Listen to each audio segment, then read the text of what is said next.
So the new update that we recently got in Duel Links gave us a lot of new things. We've got new characters, new boxes, new cards in general. One thing that we also got is new FTKs, and there are several of them, I think, but by far the most popular and the most competitive one is the one that you see right in front of you, which I have also faced quite a bit when I was trying to get to King of Games. It's this one, Guardian Angel's Charity, and because the skill just so happens to give you Graceful Charity, which draws you 3 cards, and also gives you a whole bunch of vanillas on the field, which means you can just send them off with White Elephant's Gift to draw even more cards and then just burn your opponent with a burn spell, like Dragon's Gunfire, which just so happens to be completely unlimited, and because the deck draws so many cards, you can just put them back into your deck with Pot of Benevolence and then just draw them again to activate the spell 5 times in total to burn your opponent for exactly 4k. So I have been playing this deck for a bit just to see if it's good, because I always think that most FTKs in this game are not good. Because, like, for example, the one using the token and then with burns with 2 copies of Imitation, that FTK is not very good just because that deck does absolutely nothing going second. Like, your game plan going second is exactly the same as your game plan going first, and when you try to do the same FTK when you go second, you just die to anything. Like, your opponent activates any sort of card removal, and your deck just gets completely obliterated. You don't have a second win con. So those decks are generally not very good just because they absolutely need to win the coin flip, otherwise their deck just does nothing. And also, even if you win the coin flip, sometimes those decks just lose to hand traps that some people are playing, and then you don't even win some of your games going first. So overall, those decks will have less than a 50% win rate usually.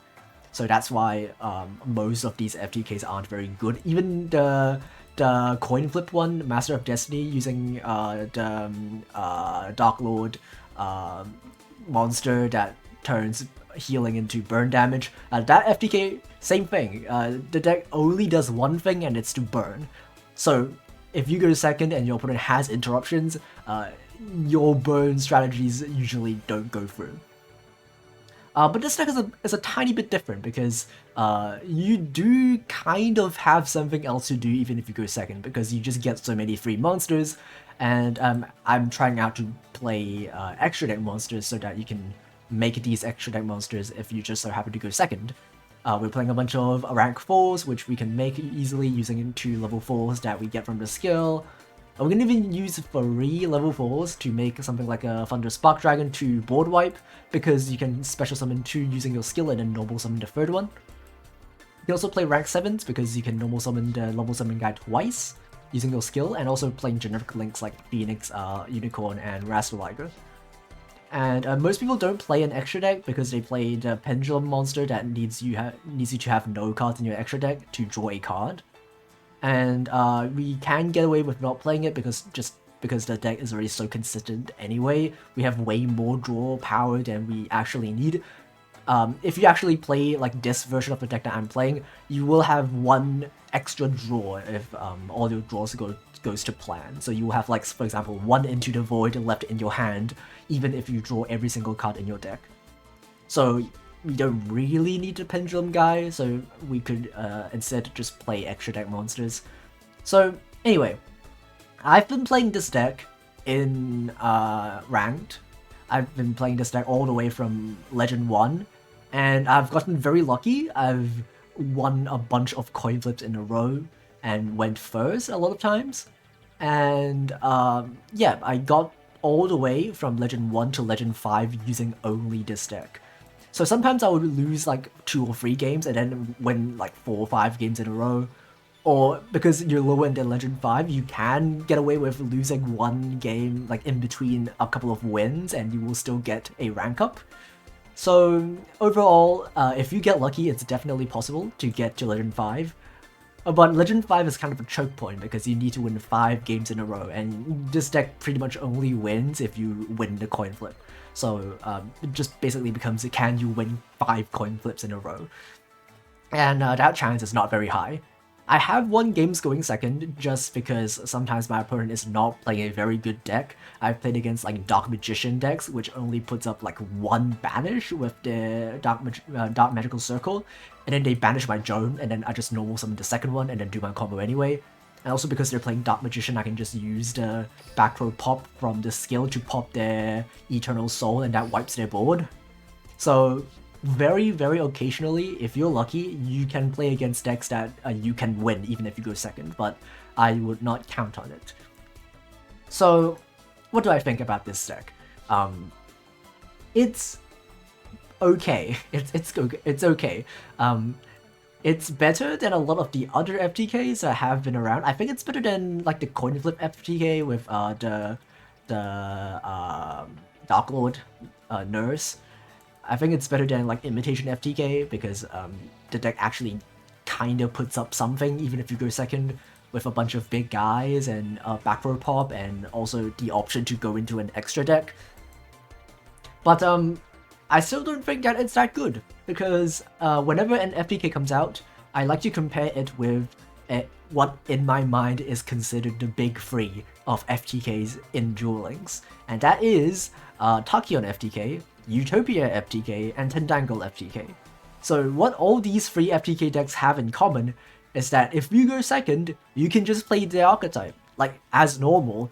For example, Tachyon FTK, if you don't go first, if you go second, you just play Tachyon, which is the tier 0 deck at the time. And even without putting Tachyon Transmigration, you know, the counter trap in your deck, you can still push through a lot of things just by having very strong engine and your skill that just puts out monsters for free. And you just play rank 8 turbo and you can still win games, even if you don't win a lot of games going second. Even if you win only like half of your games going second, that is still more games than something like this deck could pull off. And if you have a higher than 50% chance win rate, then that's all you need, realistically. And the same goes for Utopia, because you can just play rank 4 turbo. All your guys can special summon themselves for free, so you can just make some of your rank 4s. The deck makes really, really big Xyz monsters anyway, so OTKing isn't really that hard. And the skill gives you a field negate. The rank up magic just negates everything on the field, so it helps you play into boards going second just using the skill alone. And Utopia FTK is a deck that I have brought into King of Games a few times before the card got banned, before She and Spy got banned. I have tried to play that deck and have succeeded multiple times to get to King of Games using that deck, so I can say for certain that that deck is pretty good. And Tendangle FTK is also another FTK, a little less good than the other ones, but still the Tendangle monsters are pretty decent at going second, because you can just use them for link material and make it the nightmares, or even make something like a rank 6 monster that can have applications going second. I would say that it's a little bit less good than the Tachyon or Utopia FTK, but it's still, you still win some games going second. It's still sometimes enough to link climb, because of how the skill just allows you to put a bunch of monsters on the field for free.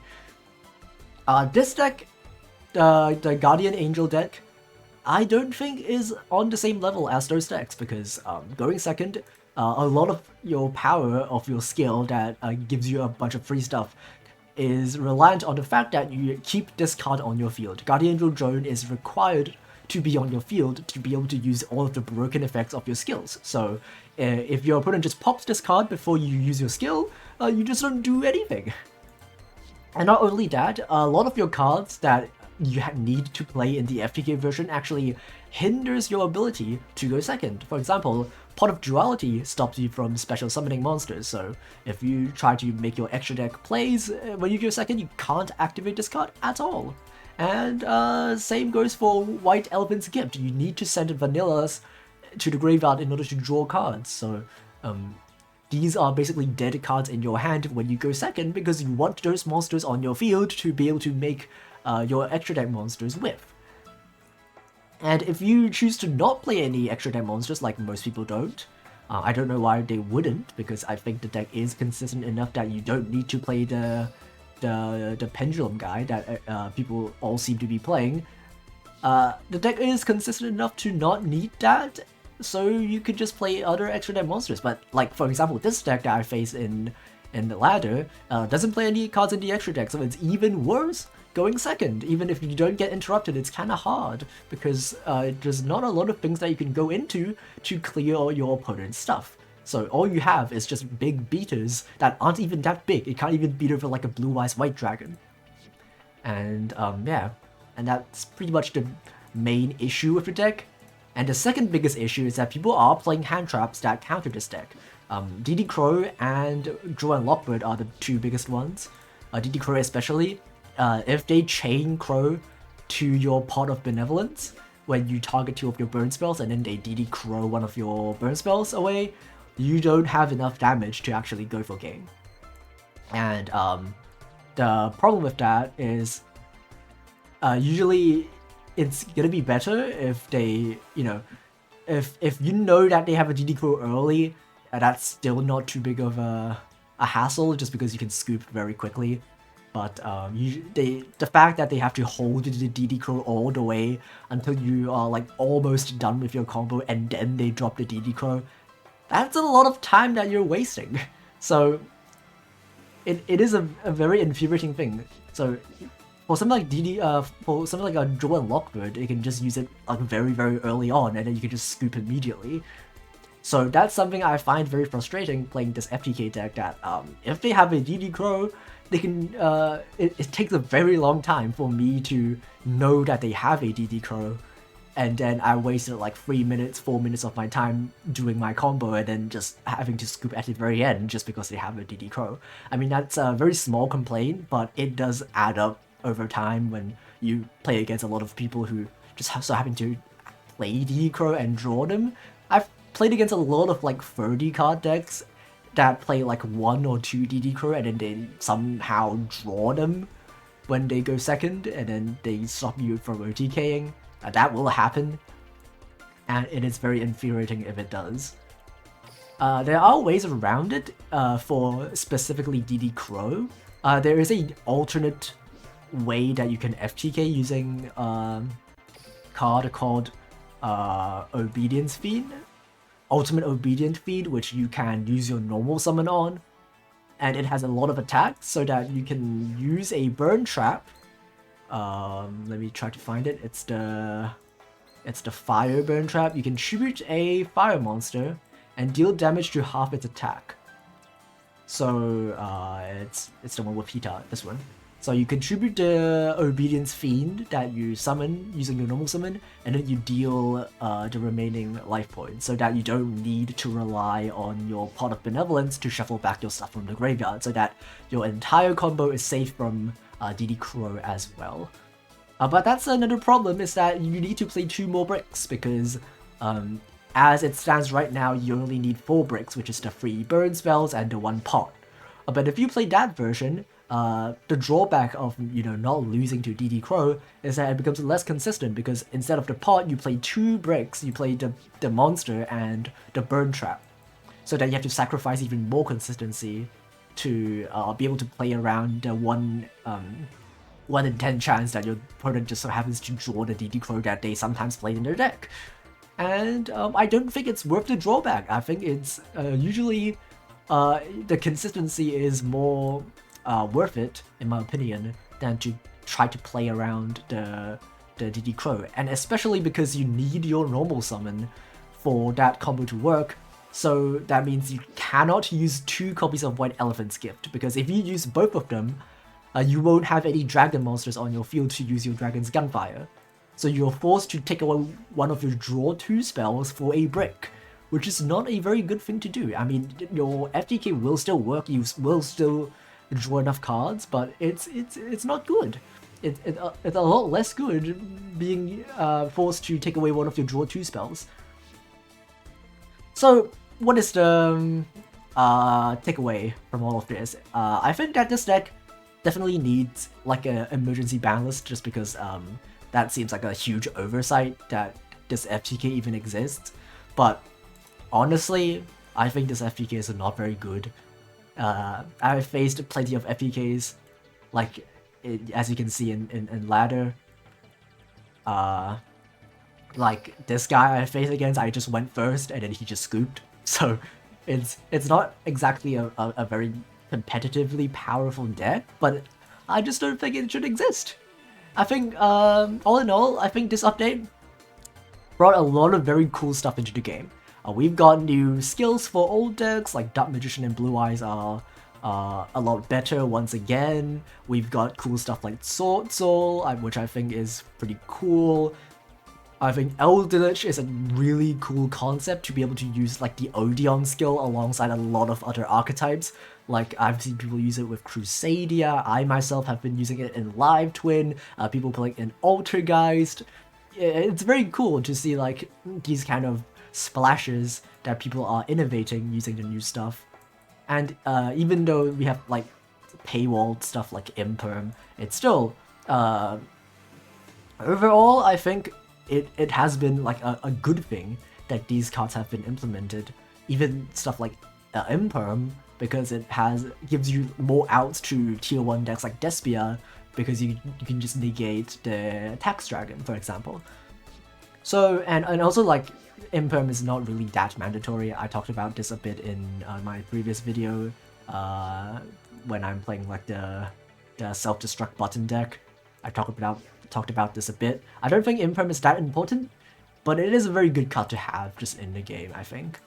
But yeah, I really hope that Konami addresses these FTKs as soon as possible, even though I don't think they're very good. And I think before I end the video, I might as well show the combo, because I don't know if you all have seen a combo before. We'll play against like a random guy, and hopefully we can go first and show off the combo. Now we're not going first, but that's fine. We will still play it out because, you know, it's just Bandit Keith AI. They don't play any interruptions. It's fine. Yeah, it's just vanilla. Who cares about that? Okay, so the entire combo works if you draw any monster. Pretty much any monster in your deck works, because you can activate your skill and just grab anything you don't have. So you grab the Guardian Angel Joan if you don't have it, or if you have it, you can grab something else. You can grab like a vanilla, but usually you can grab a second one to discard with Graceful Charity. And you go normal summon the Guardian Angel. It's gonna have an animation. And then we're gonna use a skill again, because we have the Guardian Angel Joan. And then we're gonna add the Graceful Charity and a useless spell, because we're going first when we play the FTK, so the back row pop does nothing. So that's the spell that we get is just 3 things for us to discard with our Graceful Charity, which we will be using right now. So we're gonna draw 3. We're always discarding the Stamping Destruction, and we're going to discard the second copy of Joan, because we don't need 2 Joans. Or you can also choose to discard a copy of Luster Dragon number 2, because we only need 2. We would need 1 to send with our skill and the second one to use with our draw spell. So we don't need the third one, so you can discard the third one if you have it in your hand. And then now we just activate everything we have in our hand, pretty much. We just burn. We can burn again. And then we activate all of our draw spells that we have. And another thing I forgot to mention is that this deck does not lose the Effect Veiler or Imperm, so people are playing those hand traps as well, but it's a very good thing that those hand traps don't do anything against our deck. And then we're going to use our normal summon on a Luster Dragon, so that we can send it to the graveyard to draw 2 cards. And remember to always leave a dragon monster on the field, because you need one for you to use the burn spells. And then now we will continue to draw cards. Ideally you want to keep this for last, because this puts back a card into your deck, but it puts it at the very bottom. So ideally what you want to do is put 2 cards back with the pot, and then you use the Celestial Observatory to put back the level 6 into the bottom of your deck, and then you draw 2. And then you can burn for the remaining 1600. And that's pretty much it, yeah. As you can see in our hand, we still have 2 draw spells that we haven't used. Because we're going second in this demonstration, I have 1 extra card draw. But usually you will have like one draw spell left in your hand, even if you draw the entire deck. So yeah, that's pretty much the combo. It's pretty straightforward, nothing too complicated. The Athena burn is a lot more complicated. There's a lot more steps that you need to remember, but this deck is pretty straightforward. And also plays around stuff like Valor and Imperm as well, which that deck doesn't. So that's pretty much it. Yeah, goodbye.